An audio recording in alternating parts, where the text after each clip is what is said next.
बच्चों, कल बसंत पंचमी का त्योहार है।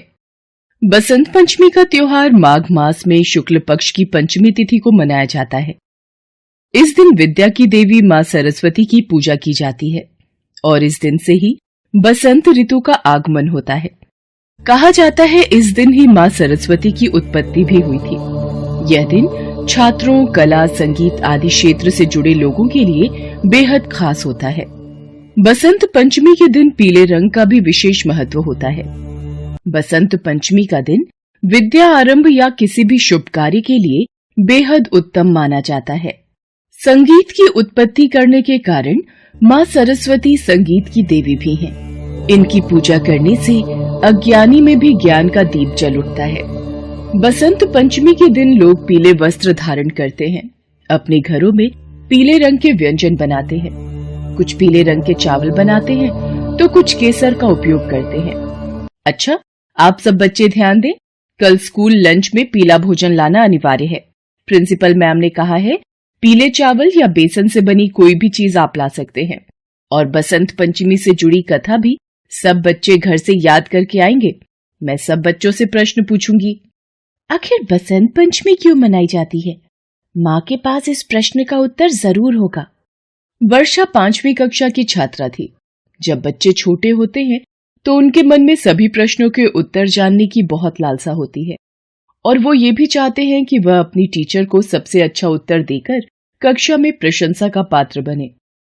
इसीलिए वर्षा ने भी घर जाकर अपनी माँ सरोज से बसंत पंचमी की कथा के बारे में बड़ी लालसा से पूछा। माँ, कहाँ हो? मुझे आपसे बहुत जरूरी काम है। क्या काम है मेरी बिटिया को?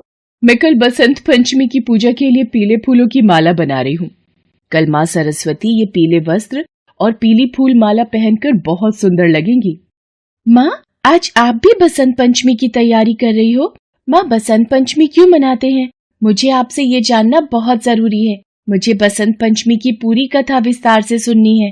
हमारी टीचर ने बसंत पंचमी की कथा के बारे में जानने के लिए बोला है। कल वो हमसे इस पर आधारित प्रश्न पूछेंगी। अच्छा, तो ये तो बहुत अच्छी बात है कि तुम बसंत पंचमी की कथा के बारे में जानना चाहती हो। आओ बैठो, मैं तुम्हें बसंत पंचमी के बारे में सब बताती हूँ। ध्यान से सुनो। कल बसंत पंचमी का पर्व है। कल से बसंत ऋतु का आगमन होगा। बसंत को ऋतुराज भी कहा जाता है। बसंत ऋतु के दौरान फूलों पर बहार आ जाती है। खेतों में सरसों सोने की तरह चमकने लगती है। जौ और गेहूं की बालियां खिल उठती हैं और इधर उधर रंग बिरंगी तितलियां उड़ती दिखने लगती हैं। इस पर्व को ऋषि पंचमी के नाम से भी जाना जाता है। लोक कथा के अनुसार एक बार ब्रह्मा जी धरती पर विचरण करने के लिए निकले। पृथ्वी पर तो सभी मनुष्य और जीव जंतु बिल्कुल नीरस और शांत दिखाई पड़ते हैं। मानो धरती के वातावरण में कहीं न कहीं कुछ कमी है। मुझे इसके लिए कुछ करना होगा। इसके पश्चात ब्रह्मा जी अपनी समस्या के समाधान के लिए भगवान विष्णु के पास गए। पधारिए ब्रह्मदेव, विष्णु लोक में आपका स्वागत है। नारायण, मैं आपके पास एक सहायता मांगने आया हूँ। मुझे पृथ्वी पर सर्वस्व मौन ही दिखाई दे रहा है। मैं चाहता हूँ पृथ्वीवासी बोलने लगे। मुझे इसके लिए आपकी सहायता की आवश्यकता है। ब्रह्मदेव, इस कार्य में तो आदि शक्ति ही हमारी सहायता कर सकती है। हमें आदि शक्ति का आह्वान करना होगा। विष्णु जी के द्वारा आवाहन होने के कारण भगवती दुर्गा वहां तुरंत ही प्रकट हो गई। आपने मुझे याद किया, बताइए मैं आपकी किस प्रकार सहायता कर सकती हूँ? देवी दुर्गा, ब्रह्मा जी चाहते हैं कि पृथ्वी पर मौन न रहे। पृथ्वी पर चारों ओर उदासी है। इसके लिए हम आपकी सहायता चाहते हैं। आप चिंतित मत होइए, मैं आपकी सहायता अवश्य करूंगी। ब्रह्मा जी तथा विष्णु जी की बातों को सुनने के बाद उसी क्षण आदिशक्ति दुर्गा माता के शरीर से श्वेत रंग का एक भारी तेज उत्पन्न हुआ, जो एक दिव्य नारी के रूप में बदल गया। यह स्वरूप एक चतुर्भुजी सुंदर स्त्री का था, जिनके एक हाथ में वीणा तथा दूसरे हाथ में वर मुद्रा थे। अन्य दोनों हाथों में पुस्तक एवं माला थी। आप सभी मेरा प्रणाम स्वीकार कीजिए। मेरे लिए क्या आज्ञा है? देवी, आपको सृष्टि में वाणी उत्पन्न करनी होगी। अपनी वीणा के तार झंकृत करने होंगे, जिससे सभी प्राणी बोलने लगे, नदियां कल कल कर बहने लगे। हवा में सन्नाटे को चीरता हुआ संगीत पैदा करना होगा। आपको चारों दिशाओं में ध्वनि उत्पन्न करनी होगी, ताकि ये सृष्टि और यहाँ की प्रत्येक वस्तु, जीव जंतु सब बोलने लगे, ये पृथ्वी मौन न रहे। जो आज्ञा ब्रह्मदेव।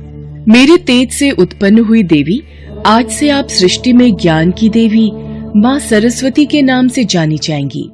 ब्रह्मदेव सरस्वती आपकी पत्नी बनेगी। जैसे लक्ष्मी श्री विष्णु की शक्ति हैं, पार्वती महादेव शिव की शक्ति हैं, उसी प्रकार देवी सरस्वती आपकी शक्ति होंगी। ऐसा कहकर आदिशक्ति श्री दुर्गा सब देवताओं के देखते ही देखते अंतर्धान हो गई। इसके बाद सभी देवता सृष्टि के संचालन में संलग्न हो गए और देखते ही देखते ब्रह्मा जी की आज्ञा से देवी सरस्वती ने पृथ्वी पर वाणी उत्पन्न की, संगीत उत्पन्न किया। चारों दिशाओं में प्रत्येक मनुष्य तथा जीव जंतु सब में वाणी का संचार हो गया और देखते ही देखते माँ सरस्वती की कृपा दृष्टि से धरती चहकने और खिलखिलाने लगी। देवी सरस्वती ने जब अपनी वीणा के तारों को छेड़ा तो पूरी धरती संगीतमय हो गई। तभी से बुद्धि व संगीत की देवी के रूप में माँ सरस्वती की पूजा की जाने लगी। माँ सरस्वती को वागीश्वरी, भगवती, शारदा, वीणावादिनी और वाग्देवी समेत अनेक नामों से पूजा जाता है। ये विद्या और बुद्धि प्रदान करने वाली देवी हैं। संगीत की उत्पत्ति करने के कारण ये संगीत की देवी भी हैं। माँ, ये कथा तो मुझे पूरी याद हो गई। वैसे इस बसंत पंचमी के त्योहार का बहुत महत्व होता होगा ना माँ? हाँ वर्षा, बसंत पंचमी के त्योहार का बहुत महत्व है।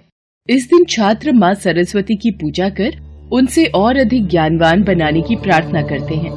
बसंत पंचमी के दिन विद्यालयों में भी देवी सरस्वती की आराधना व पूजन तथा हवन का आयोजन होता है। जगह जगह मंदिरों और धार्मिक स्थलों पर मीठे चावल के भंडारे बांटे जाते हैं। बसंत पंचमी पर पीले वस्त्र पहनने, हल्दी से सरस्वती की पूजा और हल्दी का ही तिलक लगाने का भी विधान है। इसलिए बसंत पंचमी ऋतुओं का भी त्योहार है।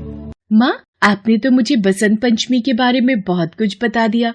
मैं भी कल माँ सरस्वती की पूजा करूंगी और उनसे आशीर्वाद लूंगी ताकि मैं भी जीवन में बहुत तरक्की कर सकूं। अगले दिन वर्षा टीचर के सभी सवालों का झटपट उत्तर दे देती है। अरे वाह वर्षा, तुम तो बहुत समझदार हो। तुमने तो मुझे बसंत पंचमी के बारे में सब कुछ बहुत ही विस्तार से बता दिया। बच्चों, अब हम सब मिलकर हॉल में जाकर माँ सरस्वती की पूजा करेंगे और फिर विद्यालय के सभी बच्चे अपनी अपनी टीचर के साथ मिलकर माँ सरस्वती की पूजा और आराधना करते हैं और स्कूल की तरफ से बच्चों को पीले मीठे चावल का प्रसाद बांटा जाता है।